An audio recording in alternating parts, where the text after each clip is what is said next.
Hello everybody and welcome back to Life with Beck. Today is a special day because today it's exactly 2 years since I have bought this amazing car. So in today's video, we're gonna talk about my experience with the Tesla after 2 years of usage, what I like about my car, what I don't like about my car, because it's not everything milk and honey, right? There are some things that can be improved. What is my favorite accessory that I currently have for the Tesla, because as you know, I'm also a fan of all these new gadgets and Tesla accessories. And yeah, last but not least, why did I buy the car, and will I still be keeping the car after these 2 years, or maybe I will be thinking about upgrading or getting something else. So without further ado, stay tuned and let's get this video started. Okay, so first of all, let's talk about why did I buy a Tesla 2 years ago. Well, to be honest, before the Tesla, I had a Volkswagen Golf GTE. It was a Golf 7, so it was a hybrid car, plug-in hybrid, and I was super happy with the car. The only thing that pushed me into buying a new car or considering a new car was the fact that this car, the GTE, had already 220,000 kilometers. I didn't buy new. It was a second-hand car. It was great, so it was still going great. But there were some rumors that the GTEs tend to break, or the battery tends to break after 200 plus thousand kilometers. So of course it was quite a big expense. So I remember that there were some people talking on forums that the replacement of the battery is around 10K. So of course I didn't want to spend the 10K only for replacing the battery. So I decided to make the step. An additional reason for making the step was also that in the Netherlands you don't pay taxes for driving an electric, or at that very moment you did not pay taxes. It's still happening now. Let's see what will happen from 2025. So the law was favorable from this point of view, and also there were some incentives in Romania for getting the car. So there were around I think 10,000 euros discounts for buying the car in Romania. So of course for me it was a very good incentive or motivation to buy this car. Why a Tesla? Well, first of all, because of the supercharging network, I don't think I would have bought any other car except Tesla, because it is a bit complicated with charging, in terms of like you need to use different apps to find chargers, and I knew that I'm also planning to go long distances. So for me, the supercharger network was obviously an advantage. So that is the reason that I chose the Tesla, and I think it was the best value for money electric car that I could get at that very moment. The car is a 2022 Tesla Model 3 long range, so it's the model with heat pump. Also it's the model with physical parking sensors, so it does not rely 100% on the Tesla Vision, but it also has the parking sensors, which in my opinion they are a big plus. Okay, let's talk a bit about the advantages of owning an electric car. So first of all, it's the fuel price, or the electricity price. And for this I'm gonna switch the camera and I'm gonna share with you the amount of kilometers that I did with this car and the total energy used. Let's talk about numbers. So in 2 years I did 42,792 kilometers with the car. We used 7,414 kilowatts and we had an average consumption of 17.3 kilowatts per 100 kilometers.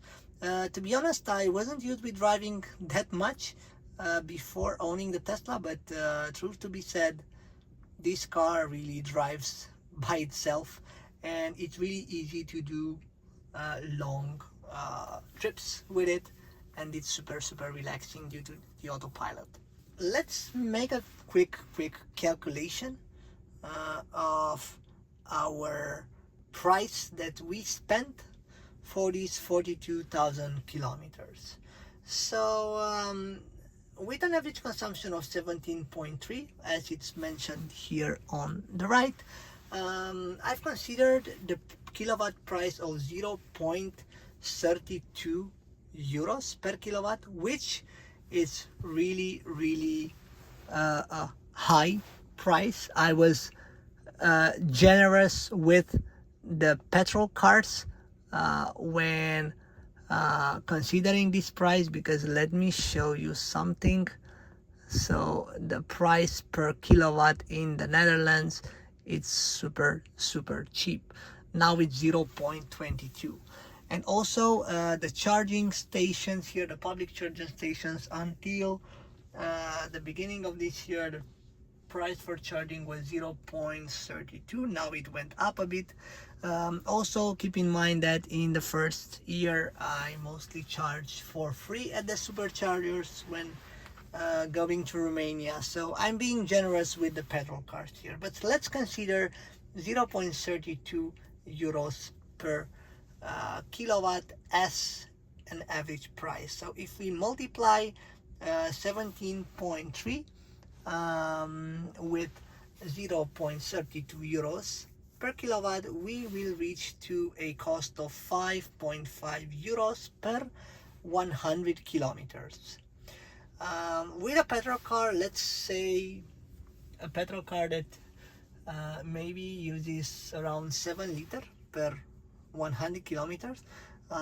Yeah, well, ideally a petrol car that has 400-500 horsepower uses much more, but let's say 7 liters per 100 kilometers, and we consider the price of 1.8 euros per liter, which is again very generous. In the Netherlands, for instance, you have 2 euros, 2.2, but let's also consider some countries like Germany, where the price is cheaper. You will have an average of 12.6 euros per 100 kilometers. So that means that the difference between 12.6 and 5.5, it's 7.1 euros. And this is basically the amount of money you save for every 100 kilometers when you drive this car. What does it mean? That means that for the 42,000 kilometers, so 43,000 kilometers, you are currently saving 3,000 euros, or I saved 3,000 euros in these 42,000 kilometers. And again, I was a bit generous with the petrol cars. So in terms of costs, I'm very happy. And also keep in mind that it's not only about the driving cost, but also it's about the maintenance cost. So with a petrol car, in 42,000 kilometers, you have at least 2 service intervals. With an electric car, you have none. So I literally had no cost associated with the car, and this is also one of the other advantage. Is not only about the driving costs, but also about the maintenance, because when you buy a car, you should also be looking at the estimation of the maintenance for the upcoming, I don't know, 3, 4, 5 years. It depends on how long you want to keep the car. And with the electric car, there are literally 0 cost. Okay, maybe you will have costs for changing the brake pads, but it depends on your driving style. For me, I'm using the one pedal driving a lot, so that means that the brake pads are not worn out too much. I've heard people changing their brake pads at more than 100k kilometers, so I do not expect any additional costs in the upcoming future. That's another reason for me buying this electric car. The third thing that I like about this car is the easiness of going on a trip. So you literally just have to enter the final destination and the car does everything for you. So it's a no-brainer. Of course, you can optimize lots and lots of stuff, and I've also added here some videos about how you can optimize your trip, but if you just follow the car navigation, you will for sure reach the destination. Another thing that I really like is the fact that from the first maybe 1 or 2 long trips, I got rid of the anxiety, the range anxiety feeling that everyone talks about. Why? Exactly because of this, because you can really rely on the car. And I've reached the superchargers with 1%, with 2%, and there was absolutely no problem at all. I could easily reach them and I could charge from 1%. So you can 100% rely on this car. That's something that I really like a lot. Another thing that I like and I consider the main advantage of a Tesla is the over-the-air updates. So since I received the car, I received some important updates for the Matrix headlights, and you will see here a video with the new Matrix headlight update that the Tesla rolled out.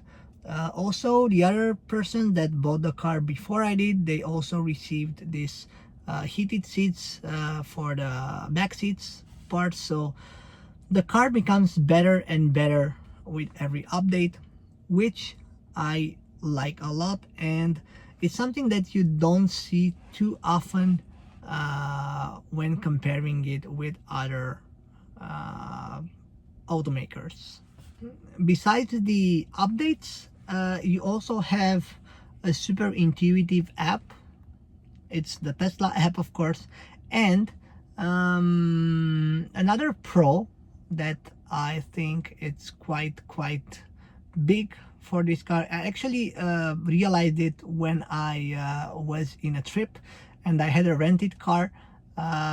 So another pro is that you can actually do preheating, or you can start a AC when you are not around the car. So you can start it remotely from the app. This is done super simple, and I believe it is super good. And also in the warm summer days or in the cold winter days, this is a big advantage. I understood that now also other automakers started to do these kind of app controls, but when I bought the car 2 years ago, it was a really big plus for me as well. And also the security part, which is also related to the app. You can literally track the car anywhere you are if you have your phone with you. So in case the car gets stolen, you can literally track it anywhere.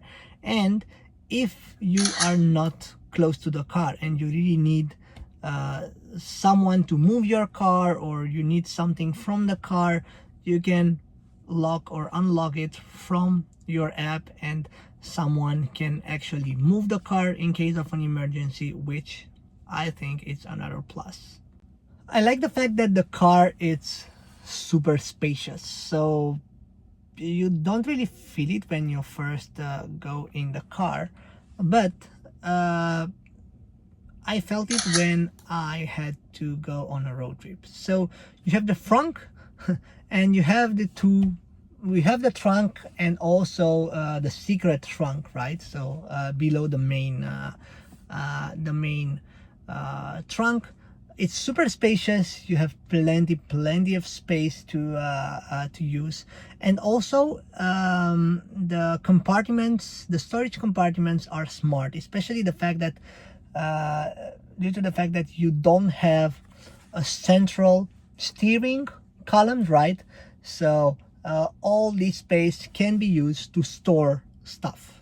I like the fact that the car is super customizable. So think about it. The car, it's a computer on wheels. That means that you can literally add lots and lots of stuff to it. So I did some videos where I added the navigation. I added also some sexy buttons for additional functionality.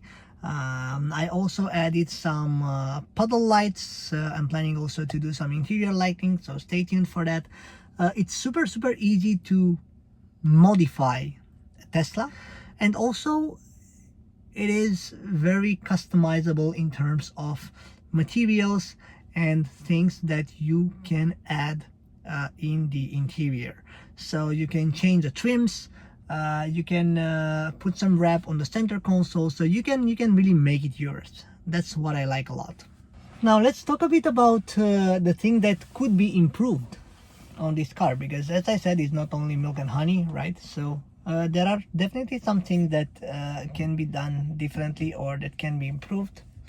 So one of them is the noisiness of the car when driving on the highway. So after 120 kilometers per hour, you really feel that the car is noisy. I driven the new Tesla Model 3 Highland, and it's better on the highway. So for on higher speeds, the noise, it's definitely not that loud, so the car is less noisy. I would have wished that this car would have been a bit less noisier. So that's one. And you can see that also in some videos. So if you don't have a microphone or something, you can feel the background noise. So that's one. Indeed, you don't really feel it with lower speeds, but on higher speeds you really feel it. The second thing that I consider that it's a disadvantage, it's the fact that this car is not a hatchback. And I noticed this 2 weeks ago when I went on a bike trip with my wife.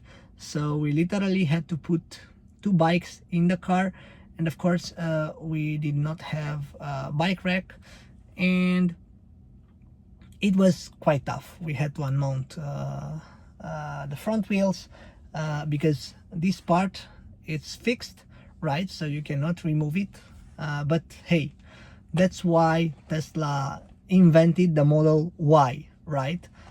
Which is the hatchback, and the trunk opens with the upper part as well. Also related to that, I don't like the fact that you now can't buy the OEM hook for the Tesla. So at the time of purchasing the car, the hook, the trailer hook, was not available. So I would have liked to have it from factory, but now you cannot add it anymore, which is a shame, because I was looking to get some bike racks for the hook, but I understood that if you choose to put an aftermarket hook, is not that efficient. The warranty might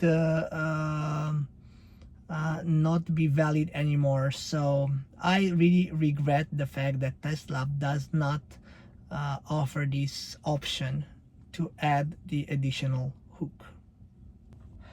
Another thing that could be done better, again, I'm not sure if it's related to the fact that my car is parked in the underground, but I think I also had it several times when my car was parked outside. So the Bluetooth connection doesn't always work seamless. So when I'm trying to open the car having my phone in the pocket, sometimes the car does not detect my phone, and it takes a while to be able to open the door, the driver's door. So I sometimes literally had to like take my phone and unlock the car from the app, which is of course something that I don't really like. So I think also there are some connectivity issues that could be better. Let me know in the comments if you experience the same. Maybe it's something related to my phone. I'm currently using an iPhone. Let me know in the comments if it happened to you as well. I'm really curious about it. And the other thing that I feel that I'm missing is the interior lighting. So I know that this has been solved on the new model, but it's quite strange to go in the evening with a car to drive and to feel that, yeah, it's quite dark in the car. So that's what I don't really like about it. I'm planning to solve this in the future, so stay tuned for that. But I think they should have added a bit of a interior lighting. I like the new Model 3 and the lights, so I like the pattern, and I think this should have been added for the first model as well. But again, it's a process, right? The car gets better and better with the new models that are appearing. So I believe that this is something that should have come as standard with the old Model 3 that I'm having. I understand that for some people this might not be let's say healthy because of the glare that the light produce during the night, so because of the reflection in the windshield. But I would have liked the possibility of customizing, or the possibility of choosing whether I want to activate an interior lighting or not. And if I'm not mistaken, I saw an article already with the fact that in China, if I'm not mistaken, you now have the option to add an interior light package for the Model 3. So we are talking about an original equipment, right, for your Model 3. I'm not sure how this works. I've never seen one, but I've just seen the article. But I'm sure that this is a feature that many of us miss, and this is exactly the reason why Tesla offered this feature. Let's talk a bit about the degradation, because that's also a hot topic and I really wanted to briefly touch upon it. So I tested the degradation. Honestly, I'm not sure if the data is 100% accurate, but I really wanted to share what I have with you. So with the Sexy Button app, you also have some indicators of how the battery should look like when new, and also how your battery is, actually the nominal capacity of the battery of your current car. So for me, the nominal new capacity is 78.8, and my full battery capacity now should be at 74% according to the Sexy Buttons app, which means that there is a degradation of 6.09%. Well, this degradation means nothing for me because I always use the car for long distance driving, and I never had any issue with not reaching a specific supercharger, and I never felt the need of more mileage for the car. Why? Because after 4 hours and 400 plus kilometers you need a stop, and that's where you also supercharge your car. I'm not very, let's say, confident in this result. Why? Because when I was at the supercharger last time and I charged the car at 50%, the capacity was 39 kilowatts. That means that for 100%, it's gonna be 78 kilowatts. So maybe the cells are a bit unbalanced, and that's the reason why it shows a 6% degradation. So if you'd have to multiply 39 with 2, right? So from 50 we go to 100%, it would equal a 78 kilowatts full capacity, compared to 78.8 that would have meant a lower degradation. Again, I'm not very fond of this, and also the fact that I can drive for more than 450 kilometers with a full tank. It's enough for me. From what I've heard, the battery degradation is, or the curve of the degradation is steeper in the first years of ownership, and then it flattens. That means that the degradation is higher in the first year, and then it's more constant. For me, it has never been a problem, and it never will be. I believe that the battery is super good, and if I will have any problems with the degradation whatsoever, I still have my factory warranty, which is 8 years and 192,000 kilometers. So more than enough, and I'm sure that if I will have any problems with the battery, this will be solved under warranty. What is my favorite accessory for the Tesla? Well, that's a tough question because I reviewed lots and lots of accessories along the way, but I still believe that my favorite one remains the sexy buttons from Enhanced. Again, I'm not paid to say this, although I received lots and lots of accessories for review.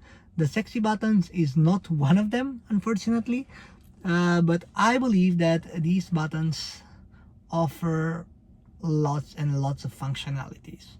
And my favorite one, and I'm gonna add here a video where you can see everything about the sexy buttons. I did a special video for that. My favorite functionality is the continuous autopilot. What does it mean? That means that basically after you do a lane change, the autopilot re-engages for you. It's super useful when you are doing long distance traveling, and it's super relaxing. So you don't have to double press again the stalk to re-engage the autopilot. This commander does it for you. So I believe that this is the most used function that I added on the Tesla. Of course, together with the sexy buttons, the buttons themselves, the physical buttons, I have two behind my steering wheel, and these are basically replacing the functionality of the stock. So I can drive with only my left hand on the steering wheel, and I can engage the autopilot only with one hand. In this way, I have everything on the left part, or on the left side. So I have the turn signals and also the autopilot.